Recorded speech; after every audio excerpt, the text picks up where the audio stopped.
Buenas tardes a todos. Me llamo Fo. Hoy la primera parte de la conferencia es hablar sobre los 10 votos y práctica de Samantabhadra. Y ya he explicado rendir homenaje y respetar a los Budas.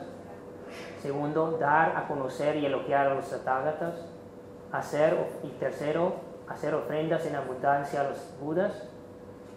También hablé sobre arrepentirse de los obstáculos kármicos e incluso hablé mucho sobre el modelo kármico. Y hoy continuamos con 5, regocijarse en las virtudes del prójimo. Pero antes de eso, quería apuntar una cosa.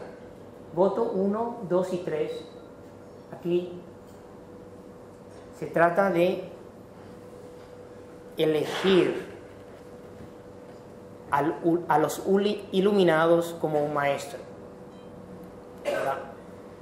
La pregunta ¿es posible o no practicar sin maestro? Sí. Más difícil, pero es posible. Para eso tenemos internet. Pero es la misma cosa aprender meditación en YouTube o como maestro. ¿Cuál es la diferencia? O digamos la diferencia en el sentido, en el modelo budista de la práctica. ¿Por qué es importante tener maestro, un maestro espiritual? Porque por lo menos en budismo tenemos una transmisión que empezó 2500 años antes. No es solo lo teórico lo que se transmite, sino que la práctica también. Por ejemplo, imagine que uno tiene textos para leer, y en este caso voy a usar ejemplo como textos budistas para leer. Y ahí dice, uno tiene que practicar la compasión. Pero uno no conoce a nadie que vive esa compasión. O quiere practicar la sabiduría. Y nadie te demuestra qué es sabiduría.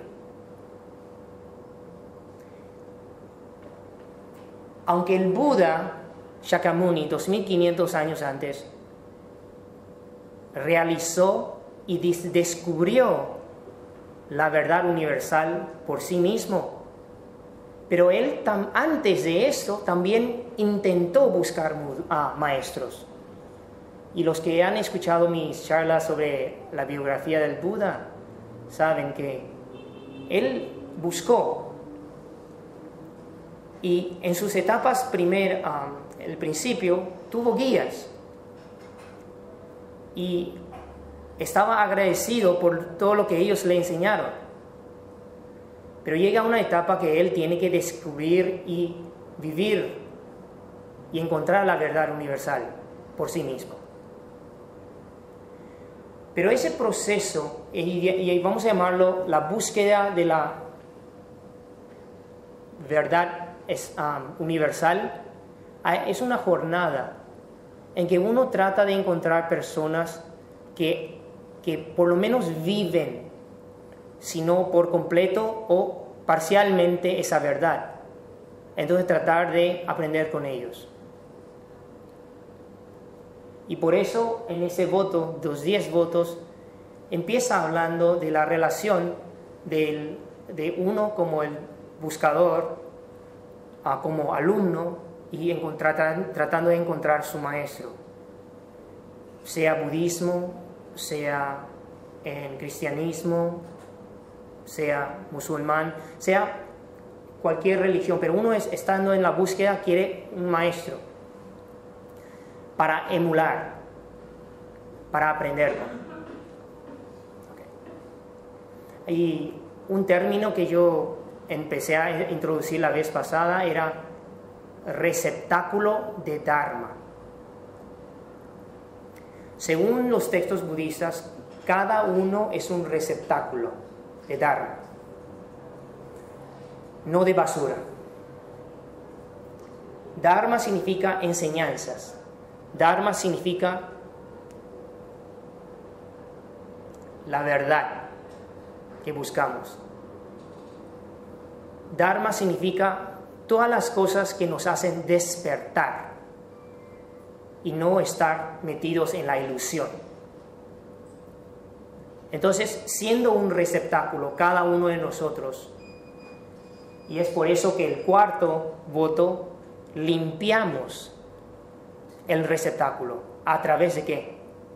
Arrepentimiento.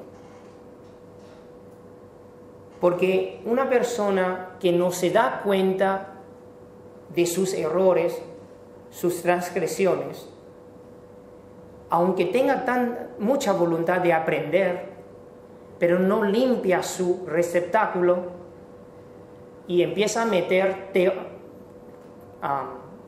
teorías, digamos, no va a poder vivirlo o captarlo. Porque la mente va a estar todo con manchas, va a estar tapado por la suciedad y no va a poder ver. Y por eso es que nosotros, el cuarto voto, que es limpiar receptáculo.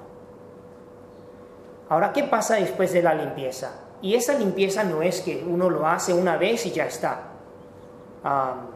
Les pregunté la vez pasada quiénes hicieron la lista de arrepentimiento. Ahora, ¿quiénes están aquí por primera vez? Bastante personas.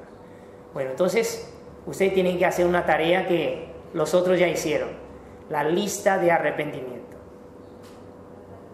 Es como reflexionar de las cosas, transgresiones, daños que uno ha hecho a los otros y estar consciente de eso y hacer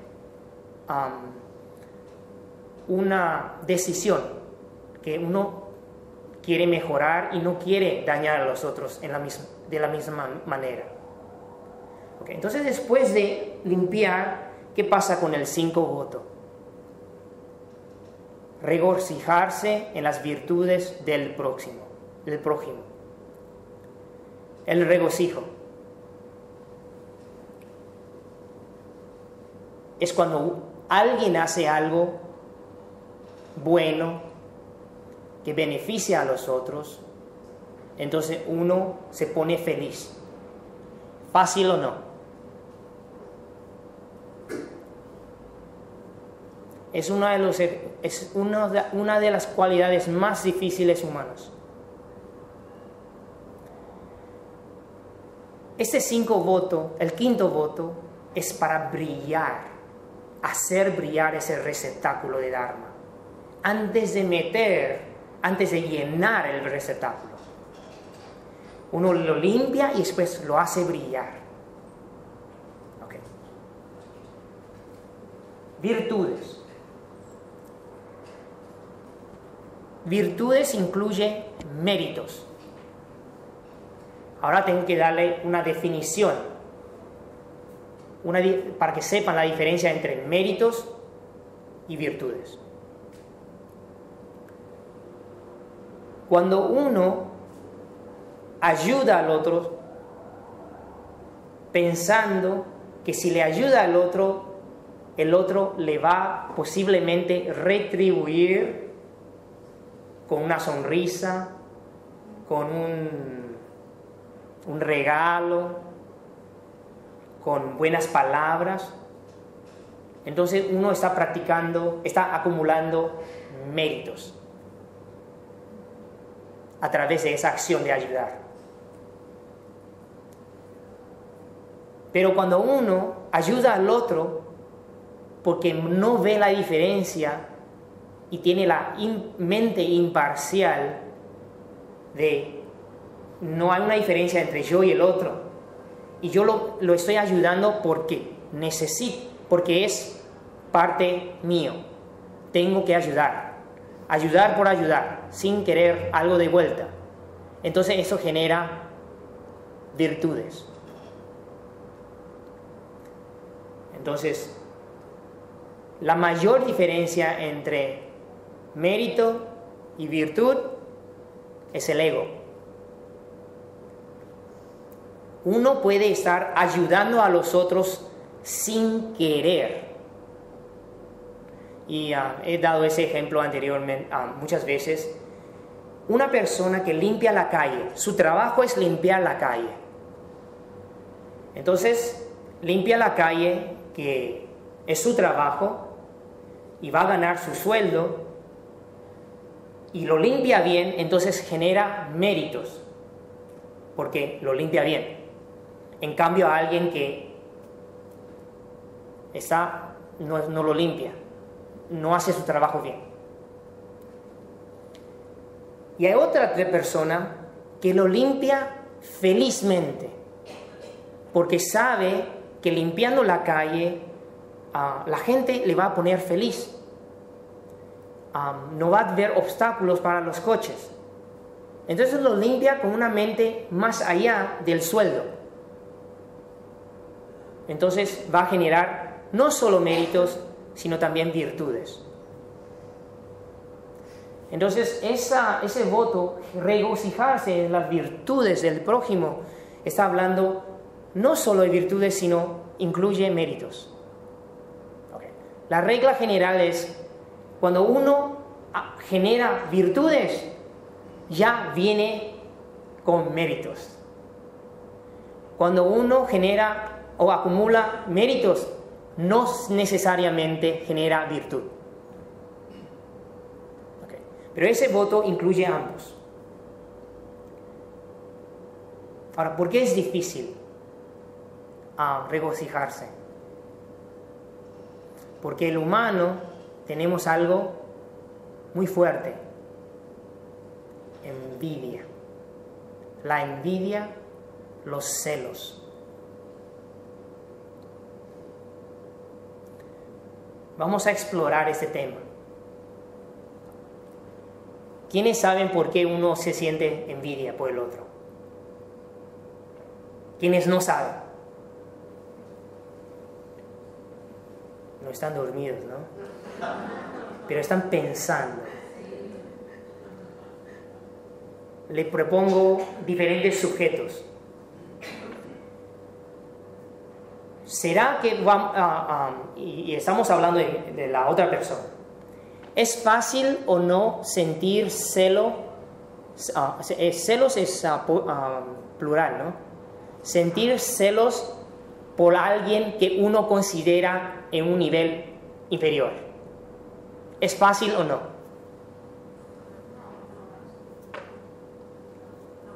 No. Uno puede sentirse celos por el mascota. ¿Por qué? Porque controla su alimento. ¿Me entiende? ¿Por qué el perro mueve su cola?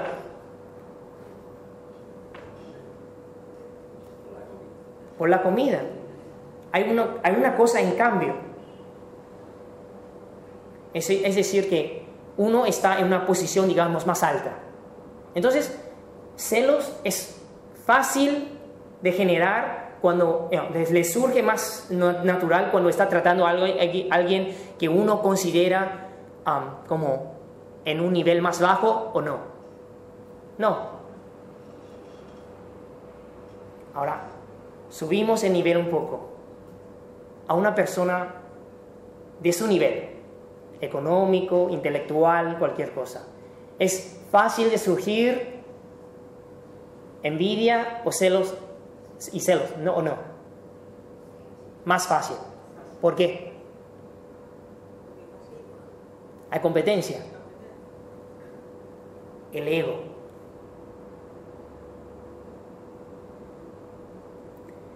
Es más fácil o más difícil surgir la envidia con una persona, tu jefe, por ejemplo. ¿Fácil o difícil? Muy fácil, ¿no? Pero bien disfrazado. Uno que entra en la sociedad y no sabe cómo disfrazar la envidia con los jefes, siempre pelean, con los jefes, con el jefe, porque no va a estar satisfecho. Y bueno, esos son 3 niveles, pero ¿qué tiene que ver? Todo tiene que ver con el ego. El ego quiere competir. Cuando ve buen logro del otro, el ego sufre. No sé si ustedes han escuchado a alguien decir, y alguien que tiene buenos logros, a mí nunca me gusta cuando me dan premios. ¿Qué cosa? Tengo que ir a retirar mi premio. ¿Y qué te surge en la mente? Ahora, cuando alguien dice eso, ¿usted cree que no le gusta el premio? ¿Pero qué está haciendo? Hablar de su premio sin aparentar que está propagando su logro. Pero es algo disfrazado, todos sabemos, porque como nosotros como receptores recibimos eso es muy obvio.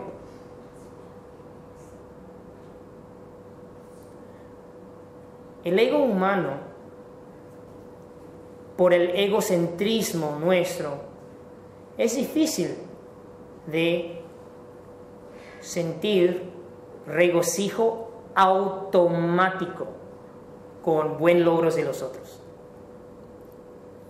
Ahora voy a proponer una persona que no está en esos 3 niveles, porque esos 3 niveles tienen más que ver con algo del mundo, digamos. Digamos, uno está en la búsqueda espiritual. ¿Ustedes creen que un buen alumno va a sentirse celos o envidia por su maestro o no? No. Pero si siente celo por su maestro, ¡ay, qué cosa! Él está logrando tal nivel de la iluminación, está meditando tan bien, no lo aguanto. Entonces ya no están en el camino, ¿no? ¿Pero qué es la diferencia? ¿Cuál es la diferencia? ¿Por qué uno no siente celos o no debe sentir celos o la envidia por su maestro?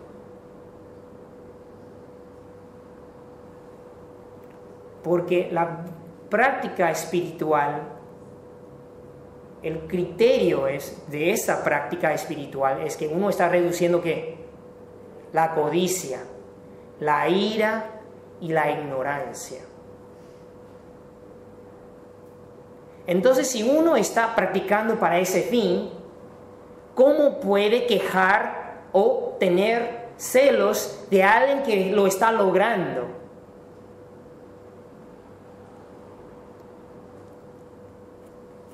¿Qué les parece? ¿Tiene razón o no? Bueno. Entonces, primero, ese criterio, el quinto, regocijarse en las virtudes, o méritos, está regocijando en las acciones meritorias, las acciones beneficiosas, las acciones que benefician a los demás. La función de este voto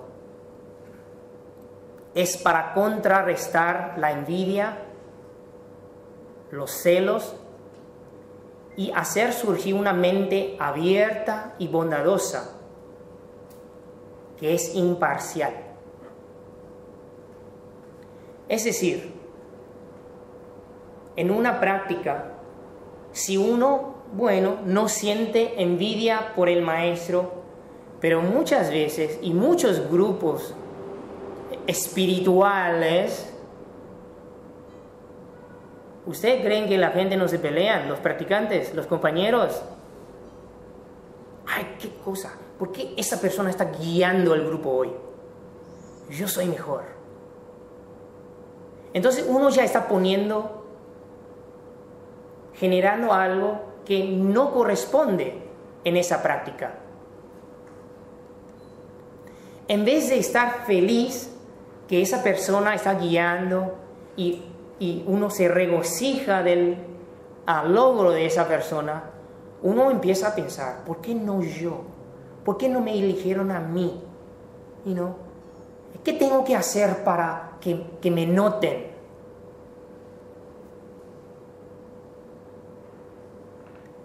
Es una práctica tan importante. Y le voy a decir una cosa. La práctica de regocijo se empieza con autoengaño.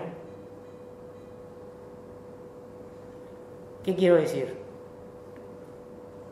Uno tiene que empezarlo disfrazado. Aunque siente muchos celos, y uno tiene que decir, no debo sentir así, voy a regocijar. Debo regocijar. Para ir en contra del ciclo vicioso de la envidia. No crean que solo la frase regocijo en sus buenos logros no es importante.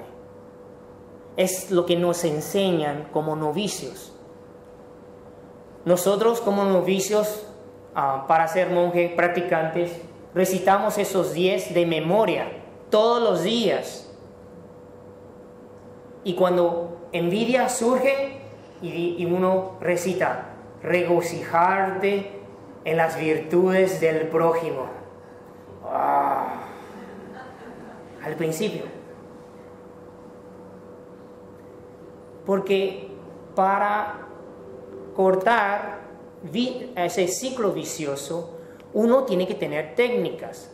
Uno tiene que tener forma de parar ese ciclo vicioso y empezar un ciclo virtuoso. Aunque sea verbalmente y no de corazón. Aunque sea corporal, qué bueno, así, pero ahí con la ira. Pero con tiempo, ¿qué pasa con la mente? Va conformando a la idea de regocijo. Aún más, en los textos budistas, cuando habla de regocijo, dice, si alguien hace algo meritorio, beneficioso a los demás, y uno puede regocijarse 100% sin ego, aunque no hizo esa acción, genera mismo nivel de virtudes como el otro. Es decir, cuando Bill Gates dona 10 billones a una fundación y tu reacción es, ¿solo 10 billones? Él tiene 30. Y en vez de eso te surge, ¡ay, qué bueno! ¿Cuántas personas va a ayudar con 10 millones? Entonces, ¿qué has hecho? Recuérdense, has generado mismo nivel de méritos y virtudes que él, que puso el dinero. Ahora, ¿eso es una práctica maravillosa o no? ¿Lo van a hacer o no? Imaginen, otra persona lo hizo. Uno se entera leyendo las noticias y uno dice, ojalá que muchas personas beneficien por eso. Estoy tan agradecido a esa persona por haber puesto esa voluntad.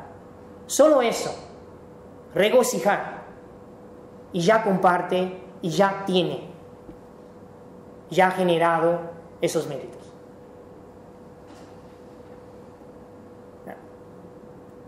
Y por eso regocijo, aunque sea difícil, es también una de las cualidades muy importantes en la práctica espiritual. Porque si uno no hace brillar su receptáculo de Dharma y empieza a meter cosas, son nada más que teoría. Va a repelar. Lo llenas y se vacía, no va a entrar.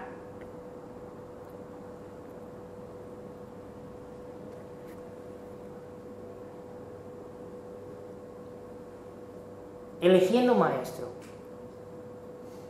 limpiando receptáculo de Dharma de uno mismo y hacerlo brillar.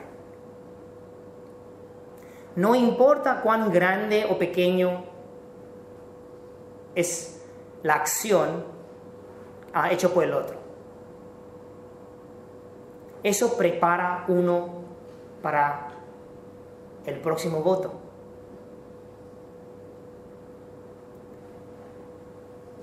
Uno, según ese sutra, Avatamsaka, uno se regocija también en las virtudes, la práctica, los métodos hábiles de los Budas, de todos los liberados, de todos los bodhisattvas, de todos los seres que han hecho o han contribuido al beneficio de la raza humana, o de todos los seres. Ahora, hay un malentendido común.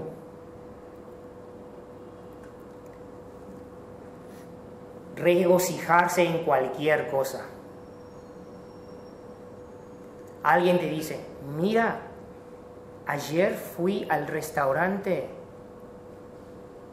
y pedí 2 platos y se olvidaron de cobrarme por uno de ellos. ¡Ay, qué! Pagué menos. ¡Ay, qué suerte tienes! Hoy entré al supermercado para comprar algo y se olvidó la cajera de cobrarme por una coca. Eso no se puede regocijar.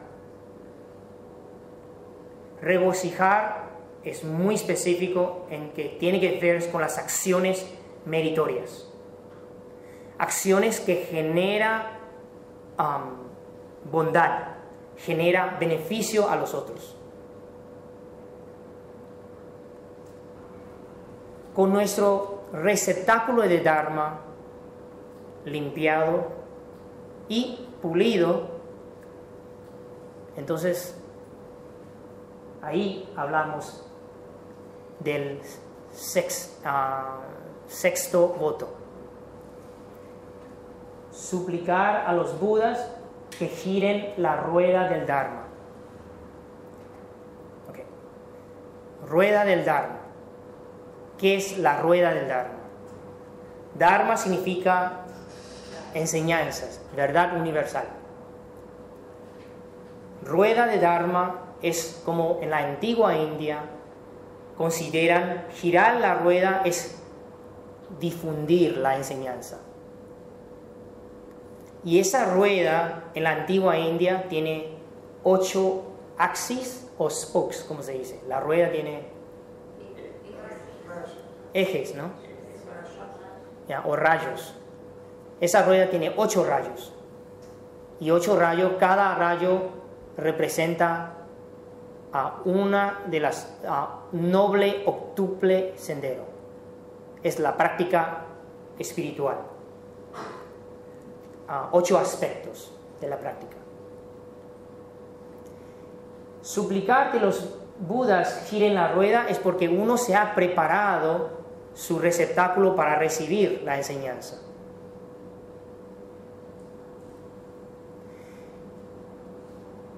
La verdad espiritual, si fuese ya realizado por el Buda y después aprendido, pasado a través de la transmisión, a través de los discípulos, entonces tenemos que pedir por las enseñanzas.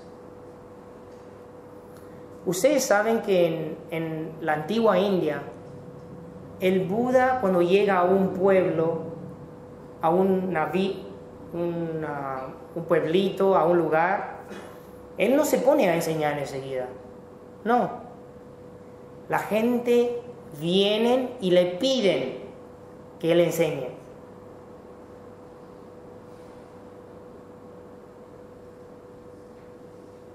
¿Saben por qué?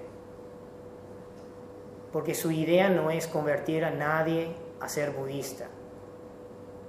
Su idea es compartir lo que él ha realizado. Entonces, en ese sentido, si vemos como budismo, como una religión se difunde, es como para personas que están interesados. Y no es algo forzado. Ningún rey, digamos que en budismo no hay una estructura de jerarquía, digamos. Es más de compartir las enseñanzas. Entonces alguien le pide al Buda por la enseñanza y él le dice, de acuerdo con lo que ve, que es lo que necesita. Ahora, muchas veces alumnos o gente me dicen, maestro, budismo, la enseñanza del Buda es tan buena. ¿Cómo puedo hacer que mi hijo, mi hija, mi amigo aprenda eso?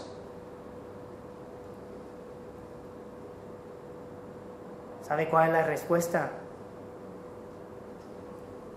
Uno tiene que practicarlo primero. Cuando uno se manifiesta una frustración.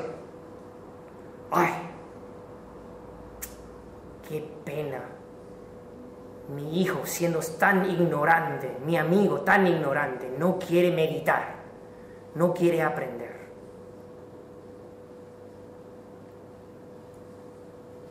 Y uno está frustrado porque su entorno, la gente no quiere estar en la búsqueda espiritual. ¿Qué significa eso? ¿Uno está practicando con ecuanimidad o no? Le explico algo. Si uno practica, uno medita, uno lleva a cabo las teorías a la vida diaria, ¿usted cree que a los otros humanos no le interesa ser más feliz? Sí, obviamente. Te van a preguntar, ¿qué medicinas estás tomando últimamente? ¿Quién es tu psicólogo? ¿Qué nueva medicina estás tomando para mantener esa paz y felicidad? Seguramente te van a preguntar. Pero si tienes que venderlo y con mucho esfuerzo, algo está faltando. Es que uno todavía no está todavía irradiando esa energía positiva de la práctica. Entonces, nosotros en este voto sexto, uno tiene que tener la voluntad de pedir la enseñanza. Entonces los maestros, los iluminados, los budas van a enseñar.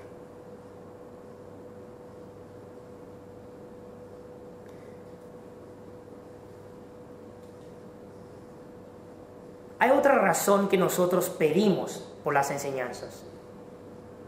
No porque no lo sabemos. Lo pedimos por los otros.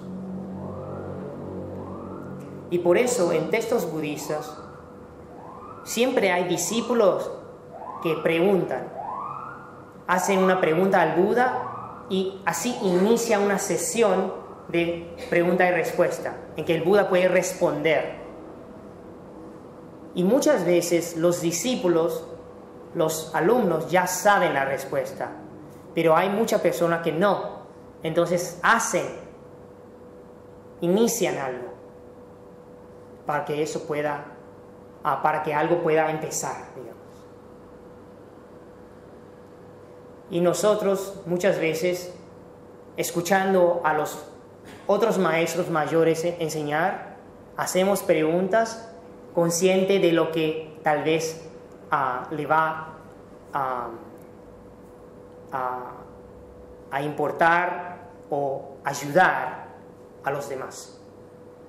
Es una función también.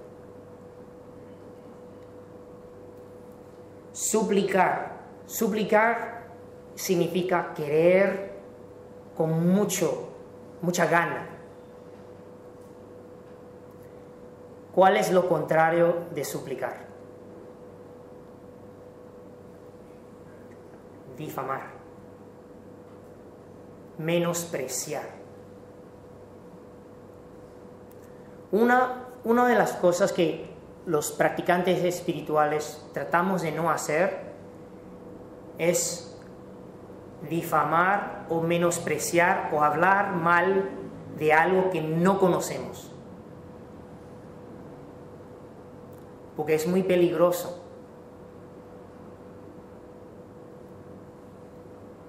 Cuando alguien te dice, ay, voy a ir a una charla de tal y tal, y están enseñando tal cosa, y uno no sabe el contenido, pero el humano, como una acción reflexiva, ay, no te metas en estas cosas, ten cuidado, eso te va, bla, bla, bla, bla, empieza a generar algo así. Ten cuidado. Porque ese tipo de causas o karma de impedir a alguien querer estar en la búsqueda va a generar consecuencia tal cual. Y le voy a dar un ejemplo.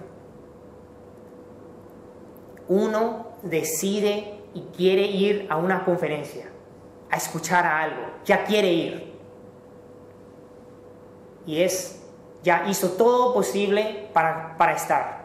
¿Y qué pasa? El último momento no puede. Algo le falla. Algo de repente sucede.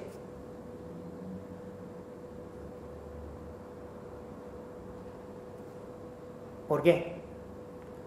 ¿Por qué cuando uno tiene tanto deseo de escuchar algo para aprender, para avanzar espiritualmente, no tiene condiciones? Y en los textos budistas explican, una de las causas es difamar, menospreciar enseñanzas que uno todavía no tiene nivel de entender o no está a la altura. Entonces, cuando uno no sabe qué lo que es, entonces uno no tiene que decir nada.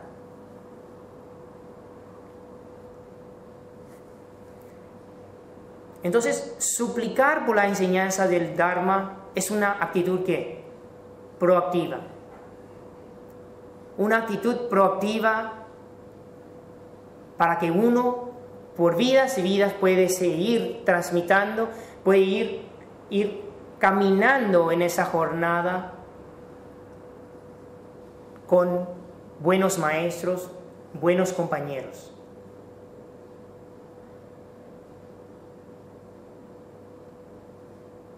Séptimo, suplicar a los Budas que permanezcan en este mundo.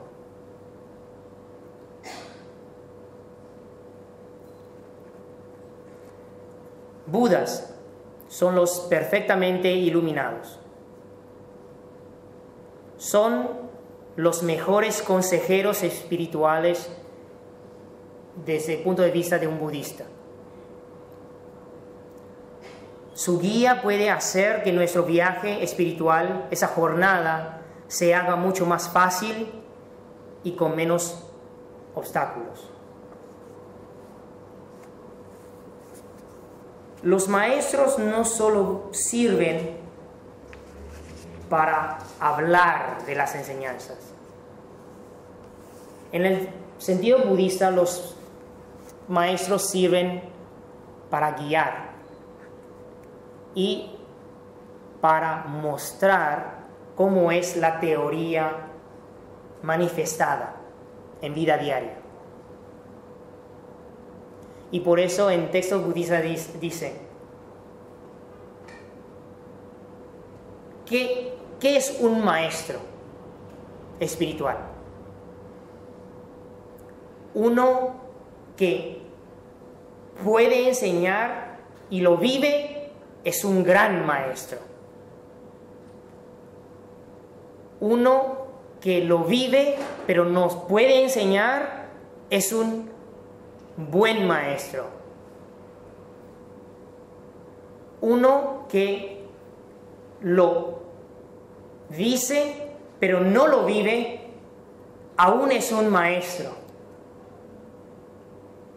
Y uno que no lo sabe enseñar y ni siquiera lo vive, no es un maestro. Váyate corriendo por el otro lado. En textos budistas, el Buda define cómo es un maestro espiritual. Entonces, los maestros que enseñan, los Budas, quieren que los alumnos aprendan, que puedan avanzar en su práctica. Entonces, en cambio, ¿qué es lo que los alumnos quieren?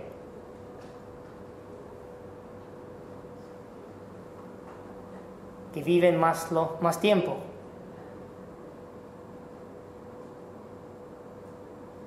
Que sus maestros permanezcan, no eternamente, pero más tiempo. Eso es una actitud de alumno con el maestro. Ese deseo que los maestros puedan estar con nosotros.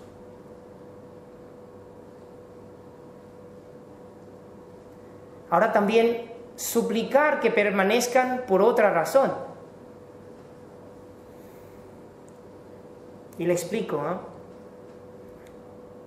Los mejores maestros enseñan a los alumnos a ser independientes. No les enseñan a ser dependientes de ellos. Les enseñan a avanzar. Y no les enseñan a estar siempre como sin preguntar y no poder mover. Los mejores maestros le enseñan a un alumno hasta cierto nivel y cuando no le puede enseñar más, le sugiere a un maestro mejor.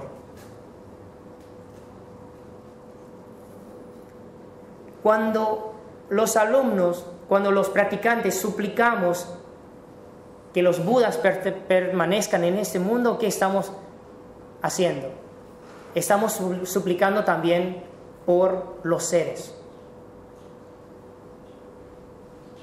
Porque va a llegar un día cuando uno necesita y ha incorporado el Dharma tanto que uno ya puede practicarlo por sí mismo. Teniendo respeto por los maestros, por los Budas, pero ya está centrado no en los Budas, sino en las enseñanzas de los Budas. Y eso es una actitud muy importante, porque siempre reitero, la práctica espiritual no puede terminar en idolatría. La idolatría es lo que obstaculiza, es un obstáculo de la práctica espiritual. Uno tiene que estar viviendo el Dharma y tomando las enseñanzas como su esencia, su principio. Los maestros son personajes que tratan de manifestar, pero nosotros no podemos estar pendientes de ellos.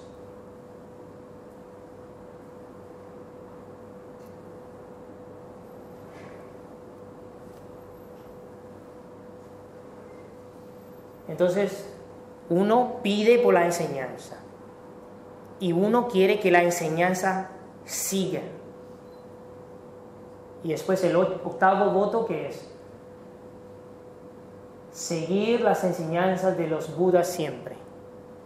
Es decir, el receptáculo de Dharma, después de elegir los Budas como modelo, como maestro, y después de limpiar el receptáculo, hacerlo brillar, entonces empezar a meter la enseñanza e incorporarlo, llenar ese receptáculo y seguir esas enseñanzas. No solo teóricamente, sino que seguirlos en cuerpo, habla y mente. Todo de acuerdo con esas enseñanzas. Cuando leemos los textos budistas, aprendemos de la vida y los hechos del Buda. Y así, para que podamos seguir sus pasos. Eso no debe ser un ejercicio intelectual. Eso debe ser como reglas, guías de nuestra vida. Porque el Buda, su vida, es un mapa para nosotros, un mapa espiritual. La vida de Buda Shakyamuni no es un cuento de hadas.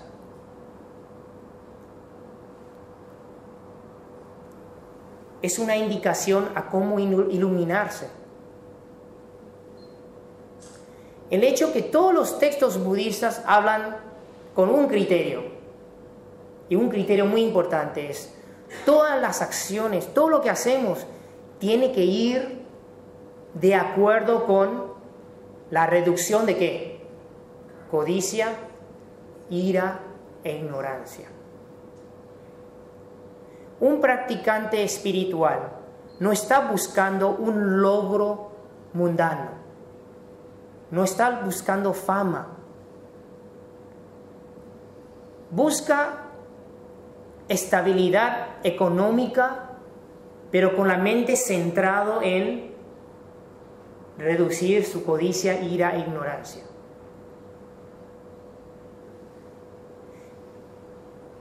Ahora, eso significa sacrificar cosas mundanas. Desde lo que yo he visto, no es así. Es decir, cuando uno se dedica en su trabajo a relacionar con los otros y siempre estar consciente de reducir su codicia, ira e ignorancia, ¿sabe qué es lo que genera? Una luz. Y cuando genera esa luz, genera felicidad y armonía en el grupo. Y cuando genera eso, llega el tiempo para dar una promoción. Entonces ese tipo de personas que lleva bien con la gente y que hacen su trabajo mejor y bien, siempre vienen en la lista arriba. Ahora hay personas que dicen, pero me parece que solo los chupamedias logran, ¿cómo se dice? Suben más rápido. Los chupamedias suben rápido y caen más rápido. Recuérdense eso. Chupamedia no es una palabra mala, ¿no? No. ¿Cuál otra palabra puede ser? Porque chupamedia es chupar la media, yo lo aprendí cuando era chico en Paraguay. ¿Qué otra palabra hay?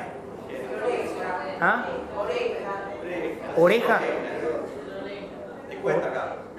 ¿Oreja? No da. Entonces chupamedia es mejor. Porque chupamedia te da esa sensación de chupar la media. Y estar diciendo algo que no es para agradar a alguien. Ya. Pero bueno, ya saben, si están conscientes de crear positividad, de crear y que no estar en el egoísmo y que estar armonizando con los demás, es decir, aplicando las enseñanzas del Buda en su trabajo y relacionando con los demás, a muchos le va a sorprender porque es algo que les va a atraer. Porque la luz siempre se resalta en la oscuridad. Recuérdense eso. La luz, la torcha, ¿no? La torcha es lo que resalta en la oscuridad.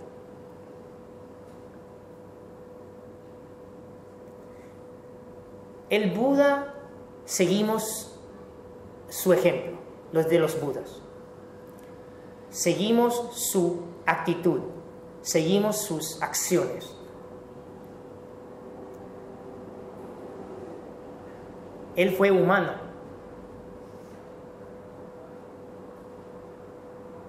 Él era humano, un humano que pudo perfeccionar su compasión y sabiduría.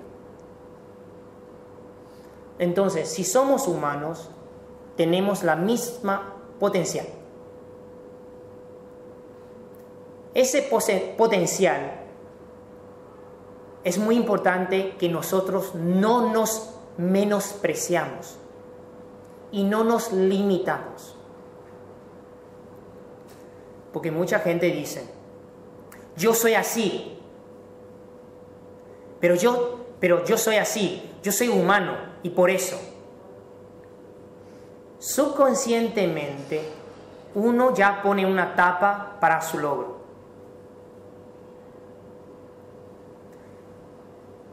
Teniendo los iluminados como un ejemplo, entonces uno tiene que sacar la limitación y querer estar practicando tal como los Budas.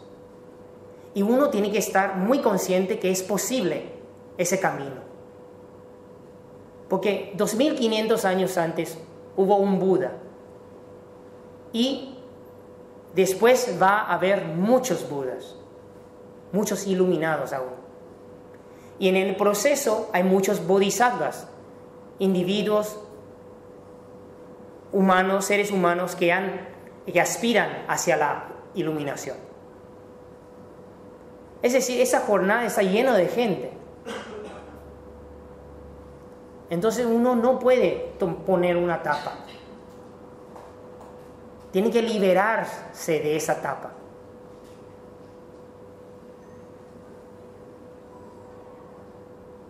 ¿Tienen confianza? ¿Sí? ¿Tienen confianza? ¿Tienen confianza? Sí. Si el Buda puede, yo puedo. Tienen que decir eso. Si el Buda pudo, yo puedo. Y uno tiene que, esos votos es de seguir las enseñanzas del Buda, es porque uno está haciendo el voto de que eventualmente uno quiere ser el perfectamente iluminado. No es que leemos cosas sobre alguien y decimos, qué bueno, ojalá que me pueda ayudar. No. Dependemos de nosotros mismos, de nuestra práctica, de nuestro esfuerzo. Eso es muy importante. Tomamos responsabilidad total de nuestras acciones buenas o malas. No nos quejamos de los demás. Solo siempre estamos atentos si estamos siguiendo las enseñanzas del Buda o no, o de los Budas. Y si no estamos siguiéndolos, entonces debemos hacerlo con más esfuerzo.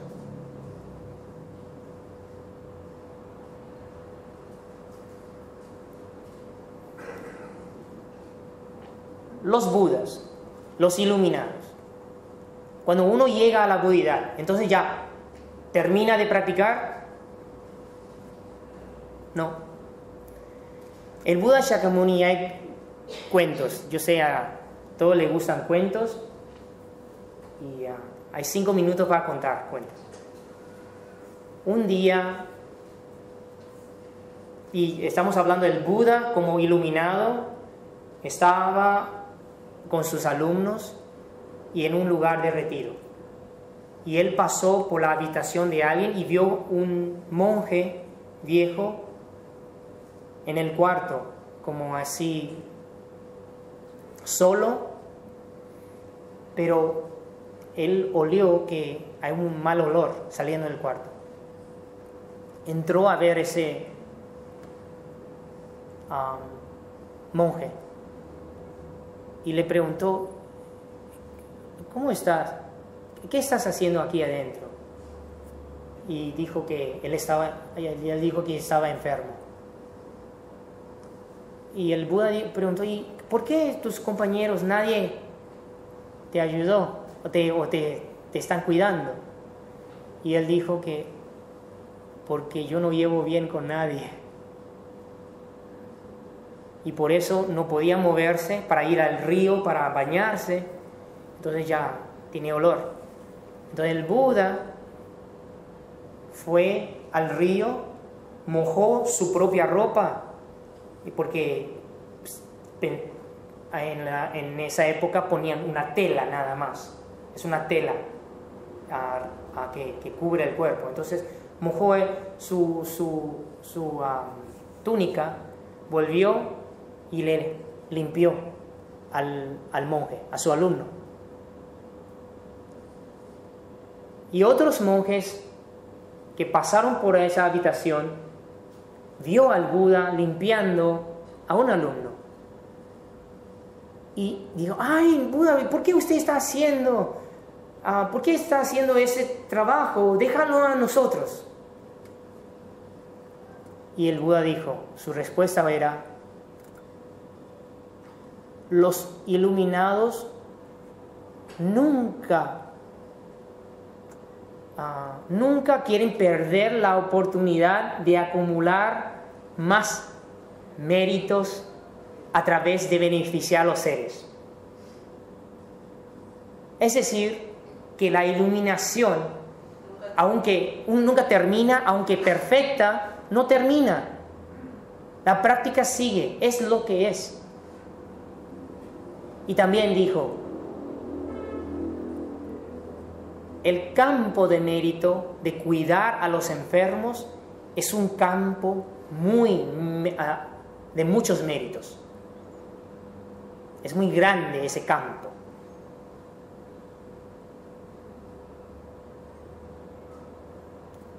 En otra ocasión, él viendo a un monje que no podía pasar el hilo por la aguja, ¿cómo se dice? Ojo de la aguja. Entonces se puso a pasar el hilo por ojo de la aguja. Enhebrar. Es decir, en textos budistas encontramos todas esas cosas del Buda Shakyamuni. Aún siendo un iluminado, sigue manifestando su compasión y sabiduría en vida diaria. No era un maestro arriba, flotando en el aire. Era un maestro que enseñaba con ejemplo, para que sus alumnos puedan seguir sus enseñanzas.